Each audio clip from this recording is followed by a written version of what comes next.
Taurus, this is going to be a look at the next 72 hours for you. Any information that you may be looking for will be listed in the description. And make sure that you follow and like if you want to see future readings from me. All right. So the first card, let's jump straight into it, is going to represent the overall theme for this time frame. So the Hierophant, this talks about focusing on your day-to-day, what you do in a religious sense. What does your day-to-day look like, or what does your belief systems look like in terms of how it colors your actions? So for example, if you believe that making money is hard, you're going to look for situations where it requires a lot of hard work and labor in order for you to make money.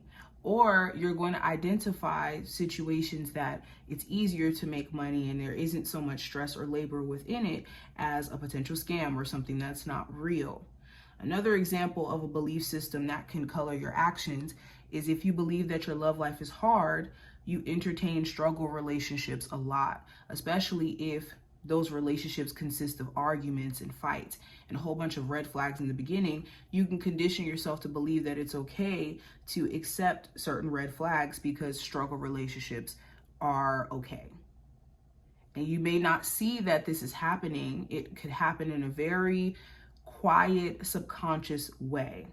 And I think that you could be really wanting to dig in deep and maybe change the trajectory of your life by maybe having to address your belief systems and what you do, like I said, religiously, day in, day out, in terms of habits.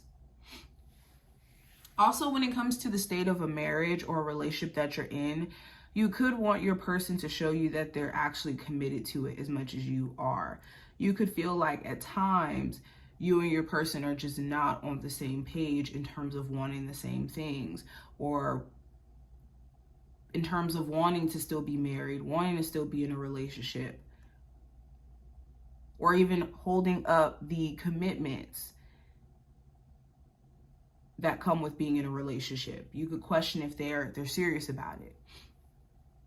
Now, the advice for you with the Devil card, it's important that you address any of your attachments that you have, behaviors, habits, things that you do to stay in your comfort zone and to run away from really like going in head first and approaching situations. It's time for you to address this.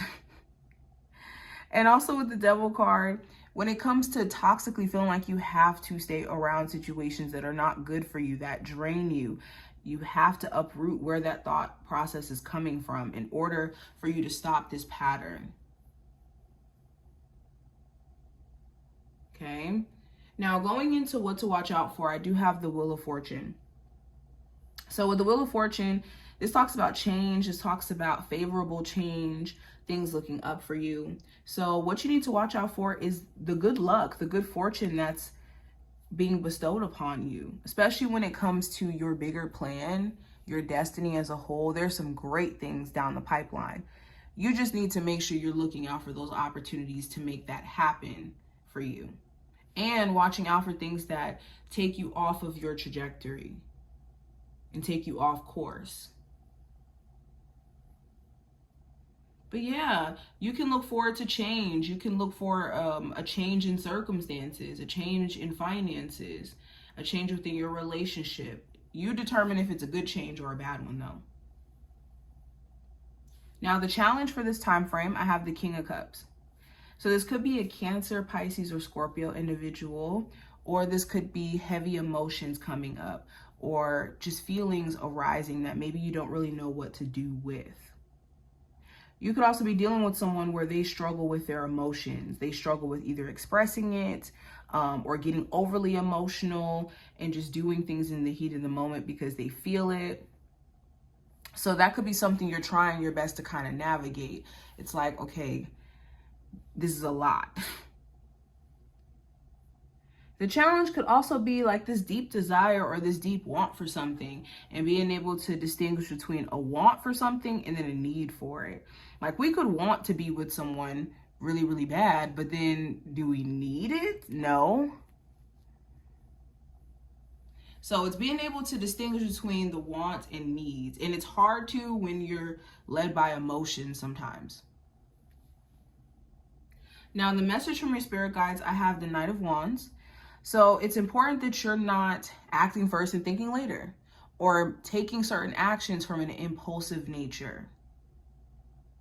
Now, what you do want to do is maybe act first when it comes to things that you know you should be doing, and then thinking later in that case. But when it comes to any like impulsive things or stuff that comes with a level of risk, you really do want to sit back and assess before you're just kind of acting during this time frame. And also someone who could be very impulsive or very much like trying to rush things along, speed things along without actually like taking the time out to do the work to earn you, you do need to see that as a red flag or be mindful of this. And not just kind of go into it and just going with the flow where there could be blatant red flags. Now, the outcome for this time frame, I do have the Nine of Wands. So it's important that you're addressing, and I think you will be, addressing your defensiveness. Some of you have been through hell and back when it comes to certain areas in your life. And it could make you very, very defensive. It can make you very guarded. And it can make you, again, take actions to protect yourself. But the only problem with that is you start to self-sabotage at some point when you're having these protective mechanisms for situations where you don't need protection from. So be able to recognize, like, what are the patterns that I'm participating in that I don't want to participate in? That could be protective measures that you're unaware of. Now, the oracle cards I have, we have relationship change in reverse, and we also have the third eye. So yeah, if your relationship has been continuously stuck in a cycle redundantly, the problem may be either approach or the relationship itself. And it's important to identify like what needs to change within my relationship to get it to be better. For a lot of you, you can't change as a person because then that means your relationship would be over. Your person can't change as a person because that means the relationship would be over. And for a lot of you, understanding that relationship changes, or there's changes that are frequently going to happen in relationships. A change in what you find to be valuable and what your person finds to be valuable. The seasons that you guys are in life is going to cause you guys to change. Okay, you may be in a season where you value weight loss and they don't. And if you guys don't find a way to compromise or come to a point of understanding and checking in with when it comes to these changes, it will make two people grow out of a relationship. So asking yourself, have you and your person changed to a point to where you guys can't make it work? But this is some of the stuff that I'm seeing here. I hope that this was helpful and did give you insight for this time frame. If you enjoyed, thumbs up the video, subscribe, and I will see you in the next one.